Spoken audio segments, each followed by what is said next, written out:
This is Josh Friedman of CalCoastNews with Assemblyman and gubernatorial candidate Tim Donnelly. It is Super Bowl Sunday and we are in the Taft Barn outside of Atascadero in San Luis Obispo County. Assemblyman, why the Taft Barn? Hey, all you got to do is just take one look at this place. It is massive, it is incredible, and you know what? This is what America's all about. I mean, when you look at the craftsmanship and you look at what they do here, just driving in, we drove over the bridge and into the barn. Show me a place you can drive an RV into and have it be dwarfed by the size. I mean, I'm honored to be here. This is real America. This is where people work. And they don't keep bankers' hours out here. They get up earlier than anybody else in the state, and they don't get to go to bed until all the work's done. And you know what? It's funny. Government and Jerry Brown and his appointees turned off all the water a couple days ago to the farmers. It was kind of nice that God turned it back on. All right, well, we're going to keep things a little local. Not too long ago, you weighed in on a CPS dispute here in San Luis Obispo County involving Karen Velie, the publisher of CalCoastNews. Her grandchildren were taken away for about 5 months by Child Welfare Services, as it's called here, and they gave a variety of reasons, starting with the house was dirty, ranging to anything like they don't like the way she talks and they don't like her profession. Now, once we went public about that, you authored a letter to the head of social services in San Luis Obispo County, weighing in and demanding that they return the children. Why did you do that? Well, I couldn't believe the story. I mean, it was absolutely criminal what they did, taking these kids away from their mother right after their aunt died.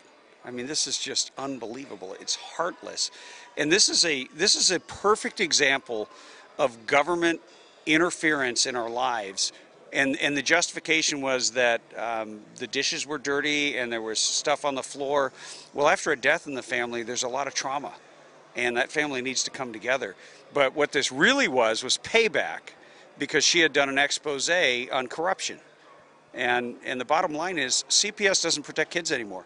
They kidnap kids for cash. And they do that to justify their payroll and to keep the doors open and the lights on. But they're letting kids die on their watch, and they're not fulfilling the original mission. And you know, a lot of people wonder why government grows. Well, when you have a big workforce, it unionizes or joins a union, like the social workers belong to the SEIU, then they legally bribe politicians to increase their fiefdom and their control. And ultimately, they go after people who are a threat to them. And Karen Velie was clearly a threat. You've been looking into CPS statewide. This has been probably not even one of the first few that you examined. You spearheaded that audit that was passed back in June. Yes. Explain that, what prompted that, and where does that stand right now?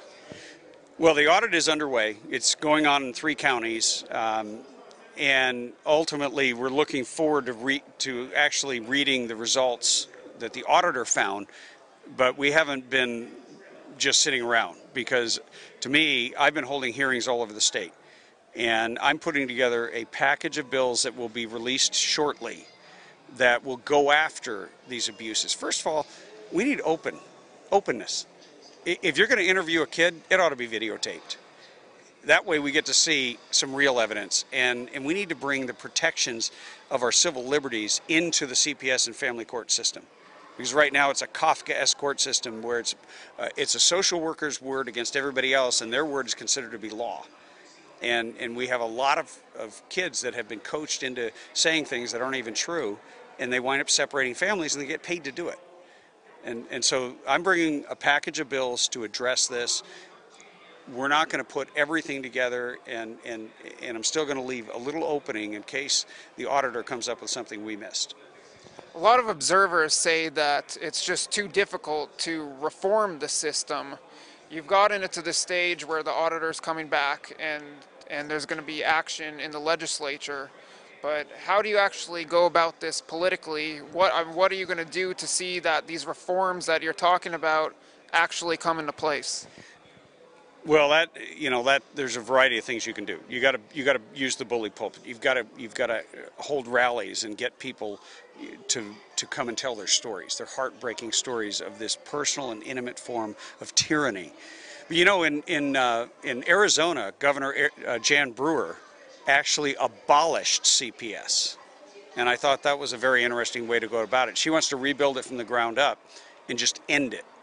And if it can't be fixed, I think that's what we should do here in California. All right, it's Super Bowl Sunday. I have 2 questions for you. Uh-oh, here comes the hardballs. 1, who's going to win the big game?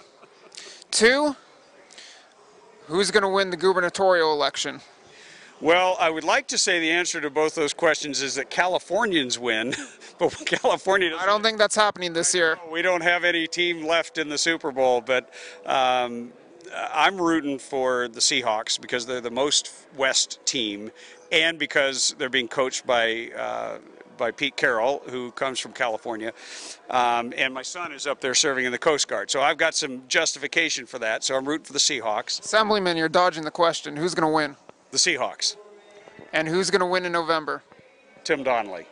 Thank you very much. Good luck.